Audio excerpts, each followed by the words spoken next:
me through your self-talk when you're looking in the mirror. Shut off the lights? No. Dim the lights. No, listen, I think we have a lot of high standards on ourselves, and it's easy to think that we can do everything great all the time. I think we got to give ourselves a lot of grace. I think we got to allow ourselves to, like, it's okay to mess up. It's okay to, not be the best at certain things at certain times. But, come on, Mark. When the demons get in, the demons get in. Yep. Suddenly they, like the little problem, there's a problem. Suddenly, like the negative talk, the self-talk, it just, how do you control that? How do you... Well, that's why you quit drinking. That's why you quit drinking. Okay. No, like, again, it's easy because guys like, we don't... What happened? Nothing happened. That's what's crazy. Nothing happened except I woke up and said it's not serving me. That's it. There was no dramatic moment. There was nothing. I didn't do anything bad. I went to an event. I did an event in Columbus, Ohio. My driver drove me back up to Cleveland. I was sleeping. I woke up at like 8 in the morning, which is not normal for me. But I was hungover, right? I had some drinks. And I looked at my wife and I was like, I'm done drinking, I think. And she's like, okay. Like, it was no big deal. It was like not like this thing. And I'm like, I'm good. So like the next 2 days, you're still hungover, right? Because hangovers when you're older is not as fun. And that's what I stopped. It's rough. Really is. And then it's the moral hangover on top of it. I'm better than this. I'm letting my team down. Yes. I'm letting my employees. I'm letting my all these people that are relying on me to be the best. I'm letting them all down.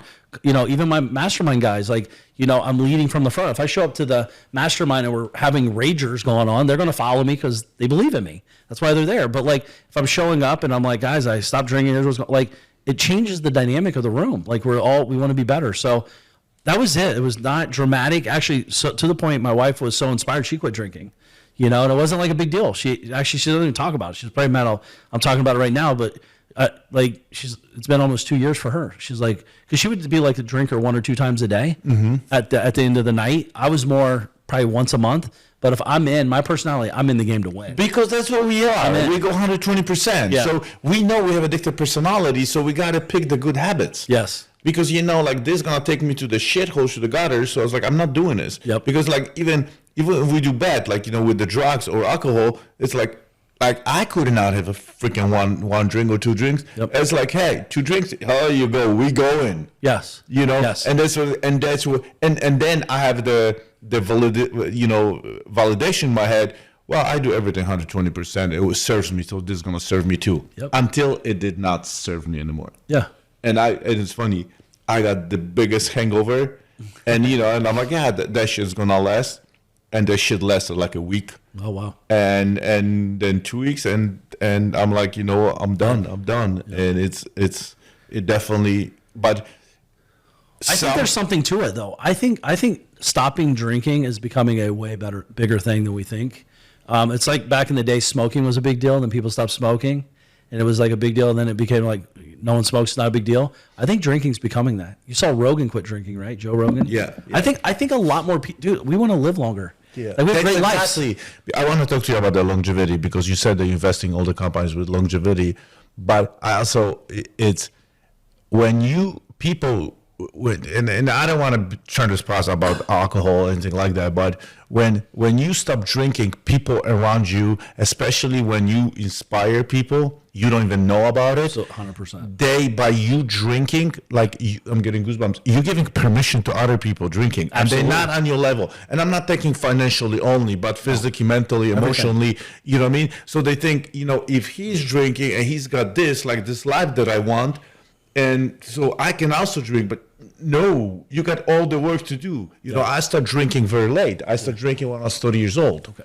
I was in my 20s, yep. Yeah, but so I already retired. Yep. But that thing screwed up so many things in my life.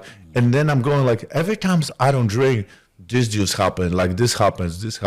Yep. So this was definitely, the wake-up call. And people want to live longer. I do. I think they do. I definitely do anyways, if you're healthy.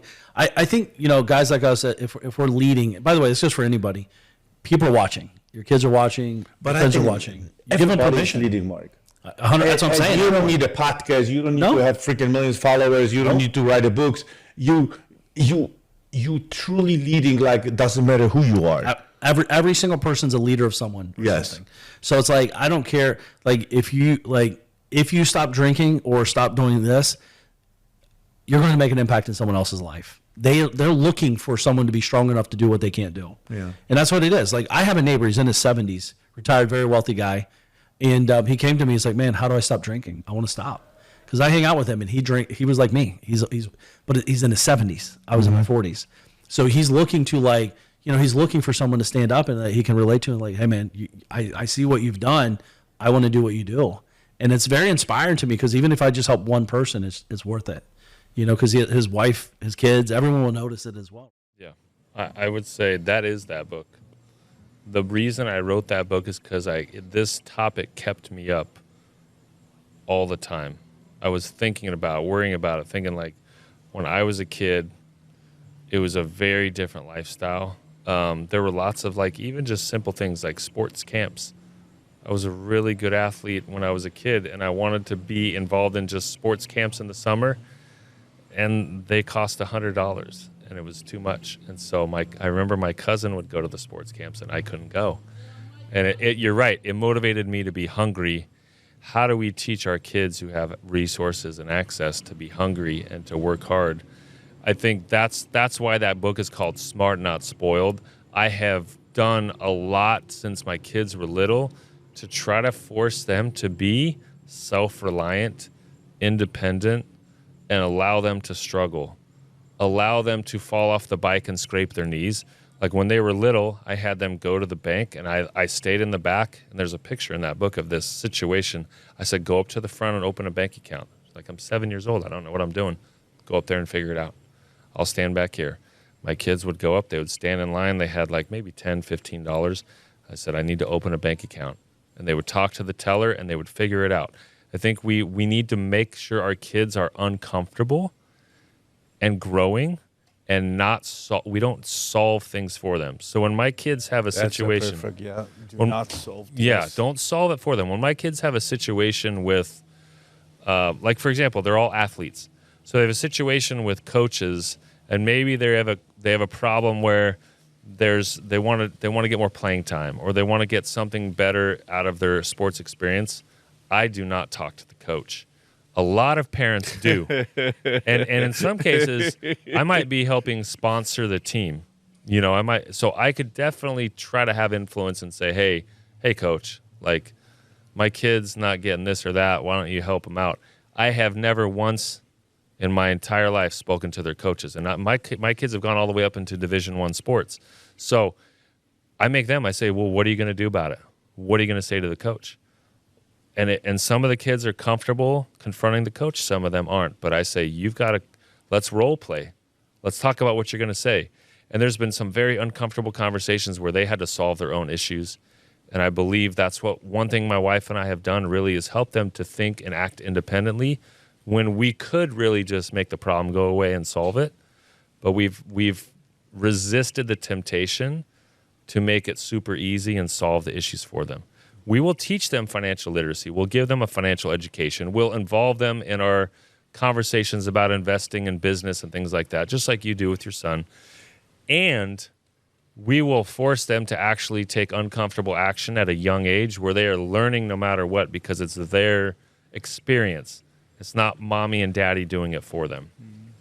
It's not only even advice for the kids, for us too. 100%. Be uncomfortable. Learn how to be 100%. comfortable being uncomfortable. Correct. And I keep talking about the same thing. So Yeah.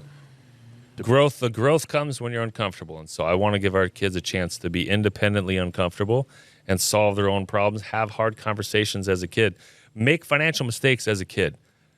Like, our kids will save in an investment account. They opened accounts at Charles Schwab. They opened a Roth IRA.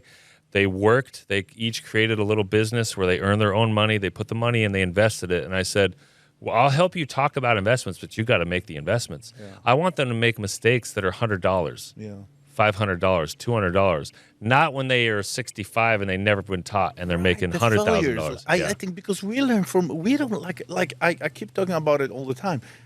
I have not learned shit from successes. Yeah. It's just my ego got stupid.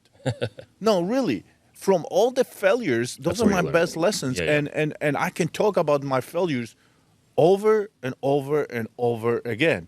And I think the younger, whoever's listening, the younger kids you have, the quicker you teach them how to fail and let him fail and let him just have the the awareness and the emotional intelligence about losing is not losing. There's lessons. I think it's huge.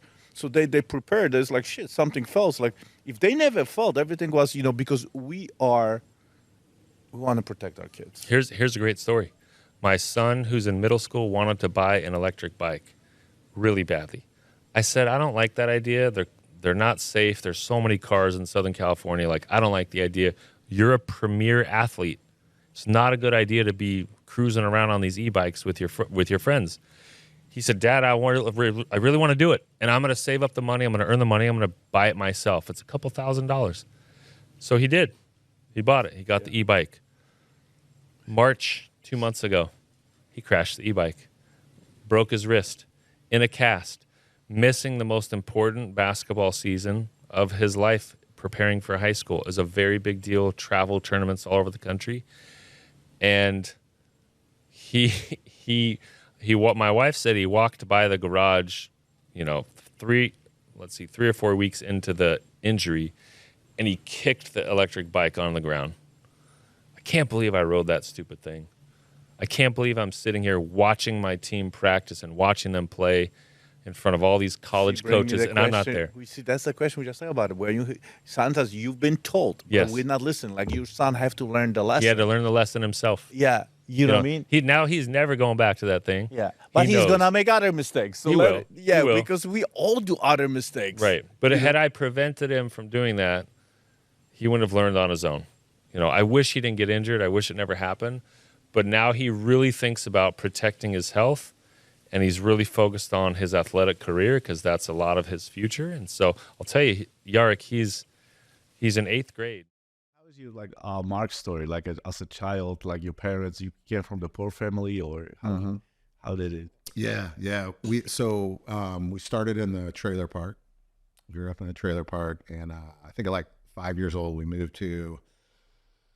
It was an upgrade for us, because it was we got to move into a house, but they called it the Acres, which is still around. It's funny enough, my wife lived in the same neighborhood, but so we upgraded to that, and my mom was working multiple jobs. Dad was a truck driver, and but yeah, we grew up in the trailer, went from there to the house, and then they divorced, so we kind of bounced around quite a bit. But yeah, definitely grew up with not a lot. And I started working when I was probably about 9 years old. So I had some family that owned different businesses and stuff. And then one of my family members, they were like, hey, if you want to come work after school. So I'd go work after school. My aunt would come pick me up, and then I'd work out there on the weekends. So it was just really cool to be able to do that, because I always just thought there was more than what we grew up with. So it was cool to be able to do that at a young age. Like I always thought it. How old were you? I was like 9 years old, but like in middle school though, like I remember I'd be in middle school and I'd have like a wad of cash. Like I thought it was so cool because I had this wad of cash, and like we didn't grow up with anything. So to me, it was like, oh, and none of the other kids had that, so not like they didn't grow up with more or have money, but like for me, it's like I made the money. So, and it wasn't about the money. It was just about the process of me being able to do that, so I thought it was kind of cool just growing up and being able to do that. But yeah, that was kind of where it started, and then, just evolved from there. So where did it go? At what point? From the job to the business. Yeah. From the job to the business. How old were you when you transitioned? I worked a bunch of different jobs. Construction, sales was like primarily where, I kind of get in, and I worked at like some retail stores doing sales. I did door-to-door sales. And then I started working for this roofing company, and worked for them for a while. I was like traveling different states. And then we had a falling out. And then me and my partner at the time, who passed away, but at the time he was working for the same company.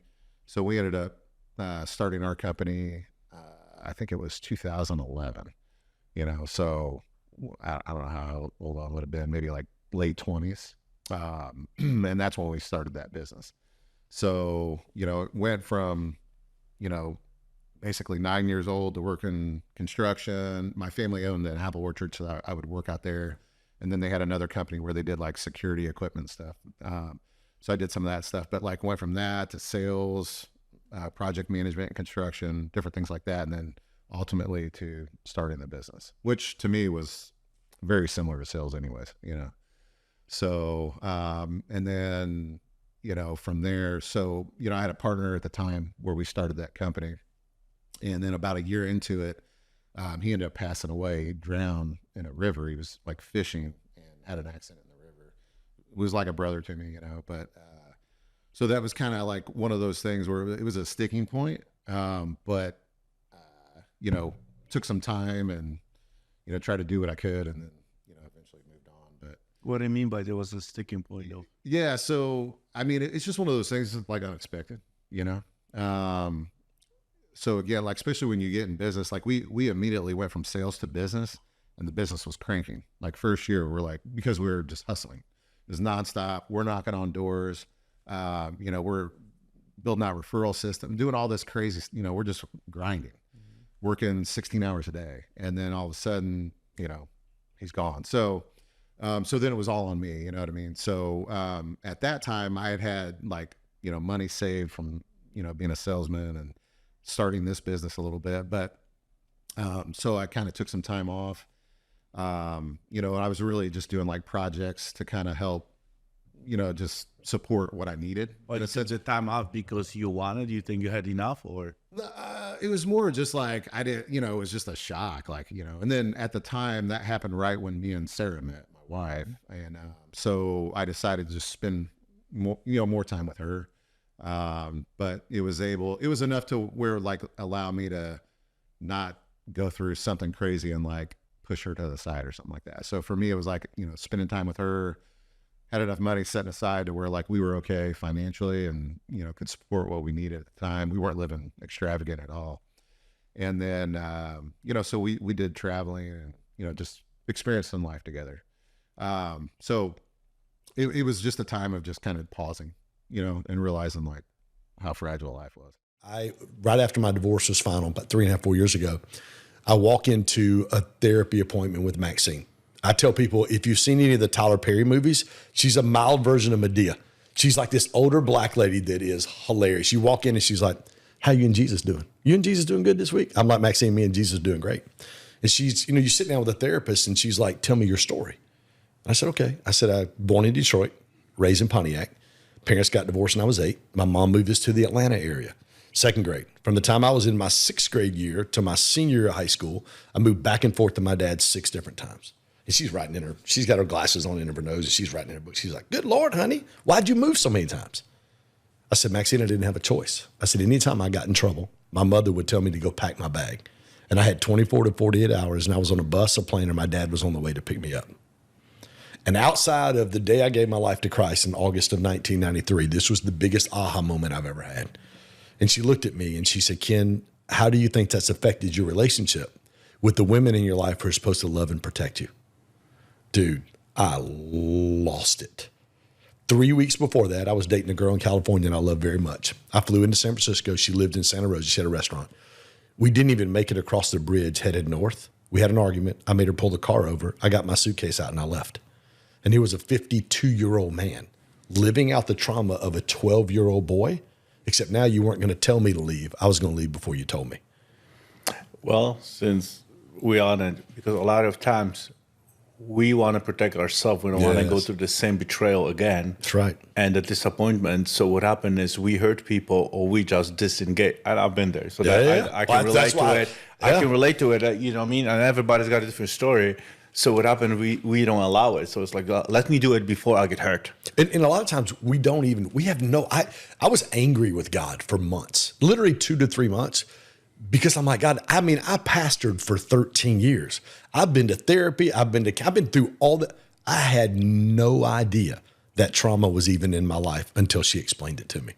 And then I just walked through about a 3 to 3.5 year journey of somatic therapy, NLP, just regular therapy with my therapist, just walking through, how on somatic therapy, when I get triggered, how do I control and regulate my nervous system? Like so much therapy going, oh, wow, like these things have been a constant my entire life. And it all went back to when I was 12 years old and I had no idea. why do we have we men? Because it's like we don't connect emotionally for so long until something traumatic, like hardship happened. Why do you think that is? Because women connect emotionally, like with faith, because like for me I was living into my head, so I never connected, spiritually, with my soul, with my heart. I was living out of my head, and it didn't serve me. And what happened, because I have all this trauma, and I'm telling you, it's conscious or unconscious. Like all those guys hurt me, like parents, teachers, coaches, pastors, priests, friends. Like I didn't know that. Yeah. So I was never dealing with this stuff. So what happened is I was putting this under the carpet, and suddenly something happened. Boom! Well, you blow up. Like, dude, and like you said, like I'm freaking 48 years old kid. Yeah. I mean, man. Yeah. I was 52 years old. It was 4 years ago. Dude, and I have no idea how to deal with this stuff. Yeah, I had no idea it was there. And when she asked me that question, how do you think that's affected your life? How do you think that's affected your relationships with the women who are supposed to love and protect you? And it was like, holy cow. And that started me on my journey of, oh, wow, I've got some trauma, some unresolved trauma that I didn't even know about. All to the point, just in the journey of doing somatic therapy with Lauren, to reading a book by G.S. Youngblood called The Masculine in Relationship. And in The Masculine in Relationship, there's a chapter where he talks about unresolved trauma. And you just said it about women. He goes, in the book, he talks about how women are emotional creatures. They're going to get, you're going to have an argument with your wife. They're going to get emotional quick. Our job as men is to hold space so they feel safe, seen, and heard. I didn't even know what holding space means. Listen to this, bro. I have no freaking idea. So it's I had no idea. When somebody told me hold space, like, what the fuck it means hold space? Right. Like, I didn't realize, you know what I mean? I'm reading this book, and he's talking about holding space, and then he said this. And these were the lines I was like, and this was probably 8 months into my healing journey. I'm literally, when I got this, and this is what he said in the book. He said, if as a man, you feel the need to defend or explain when your partner or your wife gets elevated, it's a sign of unresolved trauma. That's all I did. Oh, no, that's not what I'm saying. I defended and explained every time. And that's when I realized, wow, I had no ability or no idea that even what holding space meant. Dude, I'm sitting at my first conference in January of 2020, first Create conference we ever had. John Maxwell's on my stage. And I'm sitting there in my seat watching John, I've known for 25 years. And God said, you need to send her an email. And I'm sitting there in my own conference. I screenshotted. I listened to the Way the Masculine Relationship on Audible. I picked up my iPhone. I took a screenshot of my notes that I made. And I took a screenshot of that page and I emailed it to my ex-wife. And I said, hey, I'm really sorry. I did not know how to do this while we were married.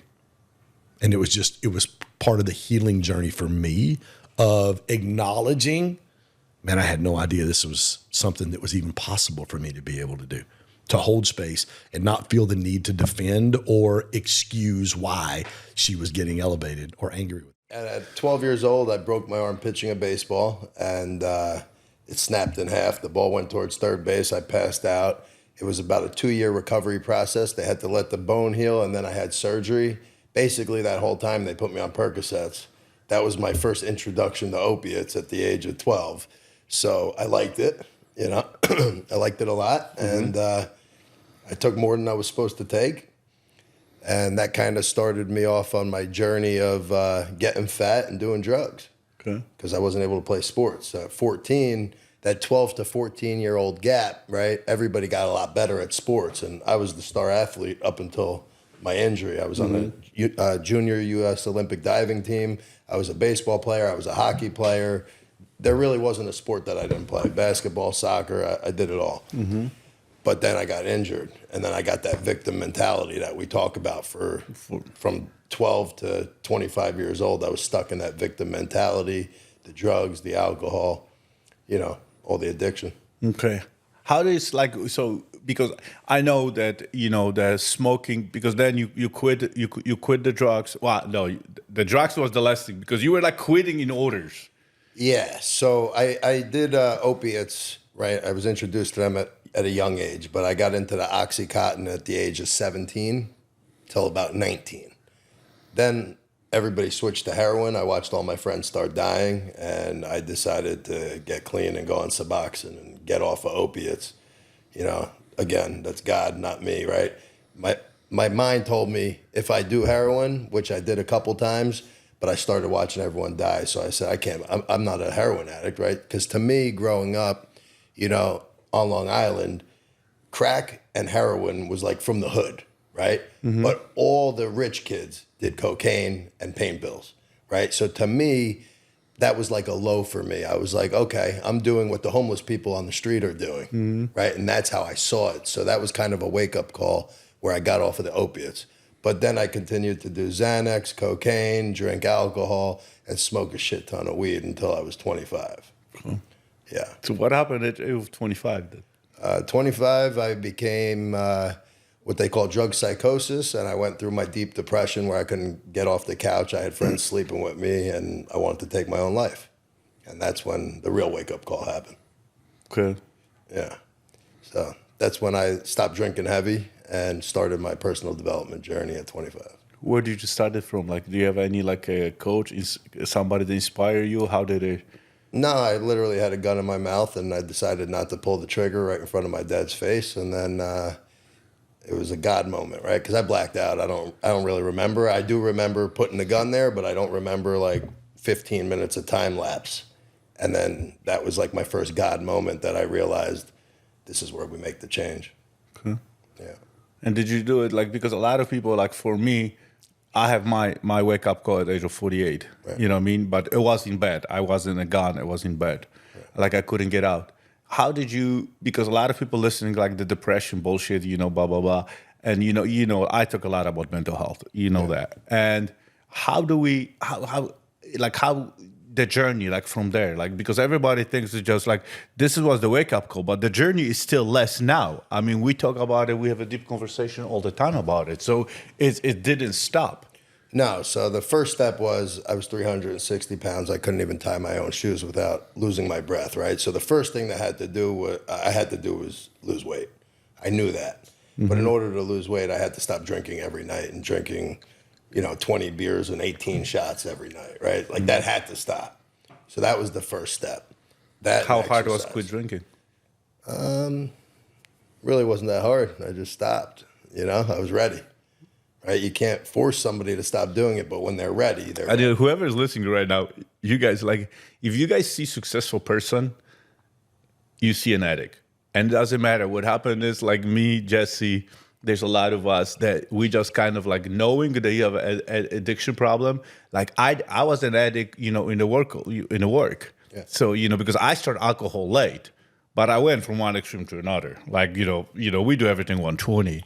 So we all addicts, but we got to figure out the choice, like which addiction we pick. So a lot of times we pick the good one. We pick the bad ones. Dude, you gotta walk me through this. Yeah. So I'll jump to there in one second. So because I'll finish on this point of when we talked about you feeling like, man, this is just what it feels like. If we looked at HRV during that time, because I was taking the test. So I was running all the tests and I couldn't figure it out. Everybody's telling me, Jarek, you stress. Dude, I'm not stressed. I don't work. I have nothing else going on in my life. Why you keep telling me I'm stressed? I'm not. But I am. I didn't even know about it. And that's why heart rate variability is the single most important metric that we need to know, understand, and run our body off of, because mental, physical, spiritual, emotional, real, perceived, positive, negative, future, past, present, stress, body doesn't know the difference.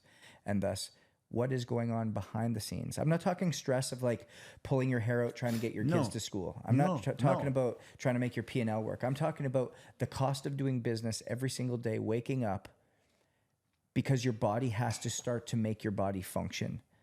Your body has to make your body function. Let that statement sink in for a second.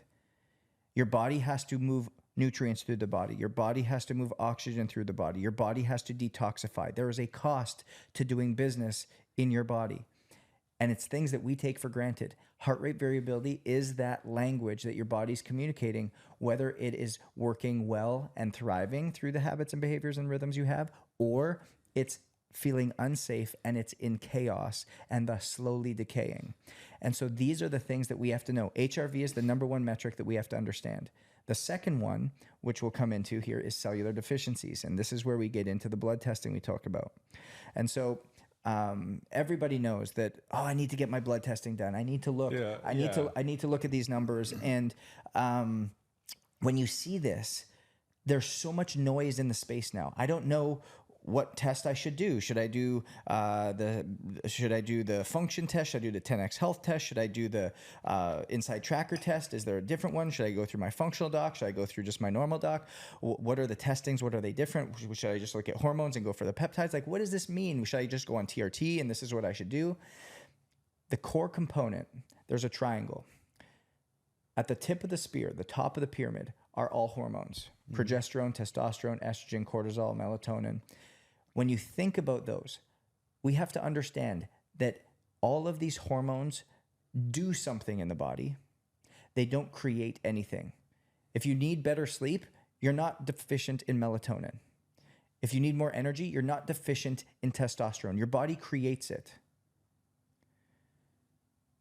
But when we think about in the base of that pyramid, vitamins, minerals, amino acids, they're responsible for everything in the body. 100% of all processes. They don't do anything in the body by themselves. They create everything. So when you have a testosterone deficiency, you actually have an underlying vitamin, mineral, and amino acid deficiency. When you have a sleep issue, it a lot of times comes to a vitamin, mineral, and amino acid deficiency. And so the 3 blood tests that I took, you see this all the time. There's these, it's called Rhythm. It's an at-home kind of poke it in your arm, twist it, and you don't need a phlebotomist. Another was a finger prick blood draw. And then the other was a phlebotomist blood draw where they actually pull it from your vein. I had this one done, and this one done all at the same time by the same phlebotomist in the same place, same exact moment. The results from all 3 tests were different. And when there's a gold standard of what's coming from your vein, it tells me that these other 2 are inaccurate, but they're more affordable, they're more convenient, and they're being marketed as something that you can be preventative and proactive in your health, when in actuality, they're not. And so when you look at this concept of the noise that's going on in the health and wellness industry, it's only causing more confusion, and confusion leads to chaos, and chaos leads to destruction. So confusion, and ultimately what we're seeing in the health and wellness industry, is a demonic oppression. It is from something that is not from God, because from God is clarity. And what we say? Clarity is kindness. And so what you have to know and what you have to understand is that your vitamins, minerals, and amino acids are the core component of everything that you need in order to function at a cellular level. Cellular health is what is most critical for any human being to function at a high level. If we can optimize for vitamin, mineral, and amino acid deficiencies, we can optimize for testosterone production, we can optimize for cortisol production, we can optimize for melatonin production, we can optimize for estrogen and progesterone production. We have seen miracles. We have seen people get off testosterone and feel better than they ever have before. We have perimenopausal women who have all of a sudden had their symptoms completely taken off and completely changed. We've had men who had no energy, couldn't put on any muscle mass, felt like they couldn't gain positive weight, couldn't lose weight that they were needing. Their doctors say, oh, you're low in testosterone. Here's some TRT. All of a sudden, they don't feel as well as they could. And then we get them off and we optimize for vitamin, mineral, amino acid deficiencies, change habits and behaviors, create new rhythms in their life. HRV responds and improves. Vitamin, mineral, amino acid deficiencies decrease. And lo and behold, they thrive. Why? Because we've put the body back in the degree in which it was designed, because it was designed to heal and designed to thrive. But we have to put ourselves in different environments and do it based on the language of the body, not based off what the world tells us. So what I do, a lot of people have chronic pain. So pain, there's acute pain and there's chronic pain. Okay, this is just physical pain. Okay, there's different levels of pain, emotional pain, traumatic pain and all of those things. But just talking about physical pain, there's acute pain, which is pain that happens for less than 3 months. So you twisted your ankle, that's physiologic. You're gonna have pain for your body to slow things down to allow you to heal, okay? And that's there to protect you. So actually pain is a protective mechanism. Pain tells us that something is wrong. And even beyond the physical, how we grow, and you've talked about this, how we grow and evolve is through pain. There's two ways of growing, through wisdom or through pain. Certain things happen in your life and it's painful, but it helps you to grow. And then we have chronic pain. Chronic pain is where pain has gone on for about more than 3 months. You've had herniation in your back, you've had surgery, you have physical therapy, everything is fixed, you're still in pain, okay? So what I do is when people have chronic pain, which is the one that's hard to do, everything is fine and you're still in pain. Oh, they've seen the doctor, they've done MRI, they've done this, there's still pain. I start with pain education. It's very important for people who are experiencing pain to understand what pain is, because most people don't even know what pain is. When I ask people who have had pain for 10 years, 20 years, they come to me and I say, why do you have pain? They would tell me, oh, it's my L4 herniation. Oh, it's this thing that happened. But that's a long time ago, right? So whatever happened at that time, your body tried to process it, but what's keeping you in pain right now is a function of the brain, okay? So we got to get people to understand that when we're trying to understand or treat pain, we have to work on what's happening in the body and what's also happening in the brain. So I start with just basic concept, because sometimes when you're telling people, hey, part of your pain is also coming from the brain, people tend to think that you're telling me, oh, all this pain is my head, I'm making it up. That's not what we're saying. In fact, that's true from a physiological standpoint. Pain is always an output from the brain, as we talked about. You can cut off your legs and you can still feel pain. That's in the leg, that's not there. So where is it coming from? Not in the leg, but the brain. So pain education is important, getting them to connect the dots, that what keeps me in pain. People will say, I don't know why I woke up this morning with all this pain. Stress will keep you in pain. Stress creates cortisol. Cortisol is inflammatory. If you're not sleeping, you're not healing, you're not calming things down. That's going to drive pain. It's going to drive mental, it's going to drive everything, okay? What you're eating. People have no idea. They go, I don't know why my migraine is acting up. What did you eat? What are you drinking? What kind of people are around you? What kind of stresses? All of those things influence pain. So pain is not as simple as, oh, I've cut myself or I have a herniation. There's so many things that influence it. And then when it comes to trauma, if people have had significant physical trauma or psychological trauma, how the brain processes pain is, it makes it hyperactive, okay? So if there is a small signal like this much, that is the signal that's coming to your brain. If you've had trauma, your brain sees it like this. Everything is so protective and so painful. So it gets very, very important for people to understand what's going on in the brain, how the brain processes it, and then how do we manage what's happening in the periphery. And then it becomes of the lifestyle. Let's dial in nutrition. Let's fix the gut. Let's fix hormones. Let's fix all of these other factors. So I tell people, if you're not sleeping, pain is not going to get better. Let's start from there. And giving people those type of education. And then we go beyond it to kind of bring in other things that we need to do to help them get better. You don't think our body is the smartest, the biggest computer, and our body can fix itself? The body have capacity to heal itself. Exactly. It has all the intelligence. And I talk about the intelligence of the cell. Our cells have all the intelligence to heal itself, provided it gets the right signal. And that's the problem. So a lot of times people are stuck in a place where their body is not getting the right signal. What is the right signal? Nutrition, sleep, forgiveness, managing all of those things. When people are hanging on to things, pain doesn't get better, okay? Forgiveness, so all stress. of those signals, all those things are signaled to the cell. So the cell has the intelligence to say, let's heal, or let's just stay here, okay? And if the cell is going to heal, then all of those signals has to. The gym kept me sane. This is the craziest part. Yeah, I haven't thought about this in a while, but it's good. I'd go to a 2.5 hour lacrosse practice that was intense. Then I'd have an hour lift with the team. And then I'd go shower, eat, and I'd go to the gym at 10 o'clock at night. Because I was like, their workouts were very performance-based, so it wasn't what I really enjoyed. And also I was around a lot of people, so it was the mask time. It wasn't Jesse time. And I'd go to the gym 11 o'clock at night or 10 o'clock at night, knowing damn well I'm getting up at 6 a.m. for something else in the morning. And I was like, it was almost like a meditation for me. Like, it was the only moment that I had to myself. And no one's really at the gym at 10 at night. There's a few people, whatever. I'd lift. I'd put on that music. I'd listen to my Falling in Reverse music.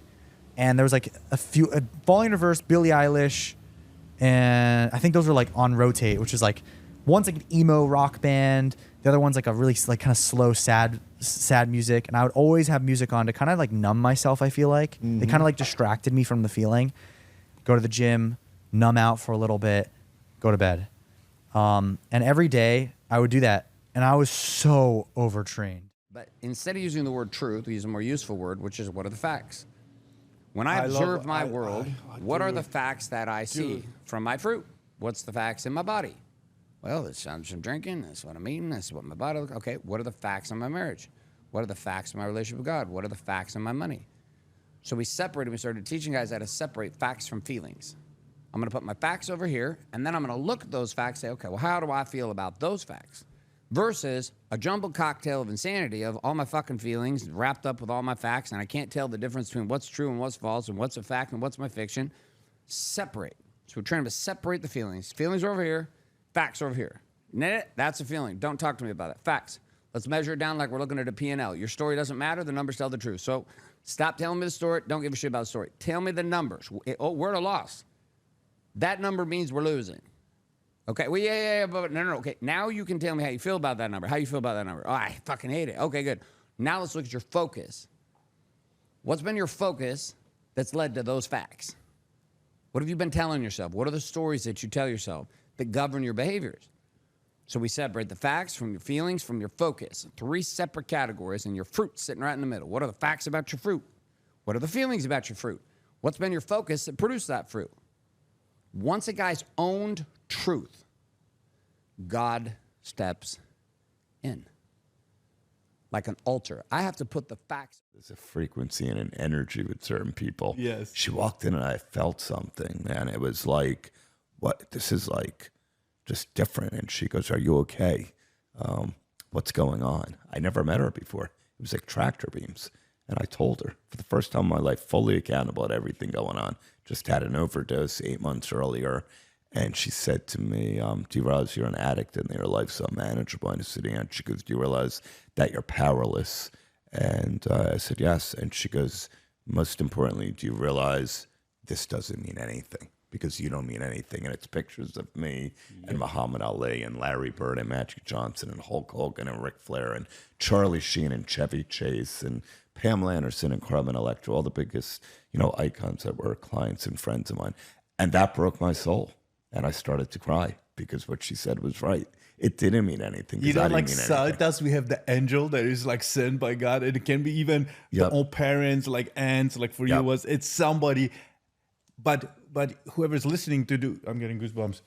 The timing, it's got to be right. That was the timing. You know what I mean? Because she could be saying like, the same. She could say the same thing 5 years, 10 years before. It wouldn't mean anything. I wasn't in alignment to accept it.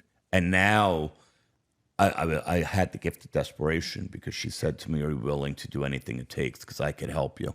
She pulls out a 5-year sober recovery coin. I had no idea she was in recovery. She just got it a week earlier. And she's like, I'm going to show you a way to a life behind your wildest dreams, but you have to do everything I tell you to do. So I had one little setback 24 hours later when we got rid of all the pills and everything. I had some freak out moment. This was on July 2nd, 2008. I consider it my anniversary. And I called them up. I was detoxing.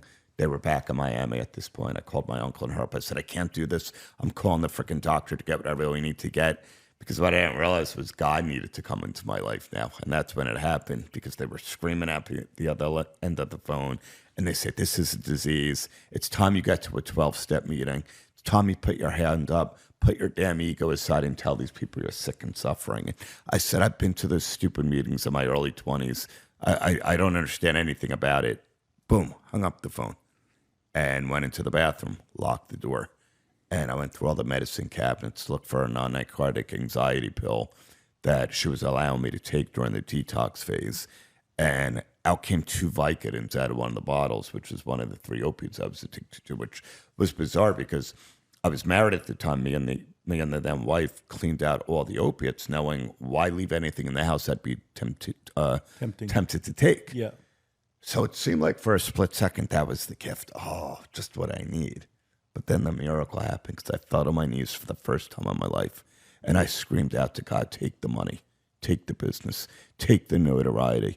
I need a single day of freedom. If you take me out of hell, I will spend one day at a time taking others out with me. And it was a white light moment that I had in the bathroom of the Caroline building, on my knees, sweating, shaking, where this right shoulder caught fire. I heard a voice in my good ear. You know, I've been deaf in my left since I was 25. I literally heard a voice say, I've got you and you're ready. And I stood up and I flushed the pills. And I went into the computer in the living room. I found a 12-step recovery meeting in the upper 80s in a church basement. And I walked into this room. First off, there was no Uber. I was in a taxi. Beautiful summer night on the way there, looking up at this gorgeous summer night and saying to myself, what the heck just happened? I wanted to stay sober more than I wanted to get high. And when I walked into this church basement, 150, 200 recovered addicts and alcoholics, all once of a hopeless state of mind. And the leader said, is there anybody new or struggling? And I believe God raised my hand that night. You did not even raise the hand. You don't even were conscious that you raised the hand. Here I am in front of a bunch of people I don't know to say I'm a degenerate drug addict and I need help. And I'm suicidal and I don't want to live anymore. And these people became my extended family. Thank you for listening. Leave your comments and subscribe for more insights on mastering the inner and outer wealth.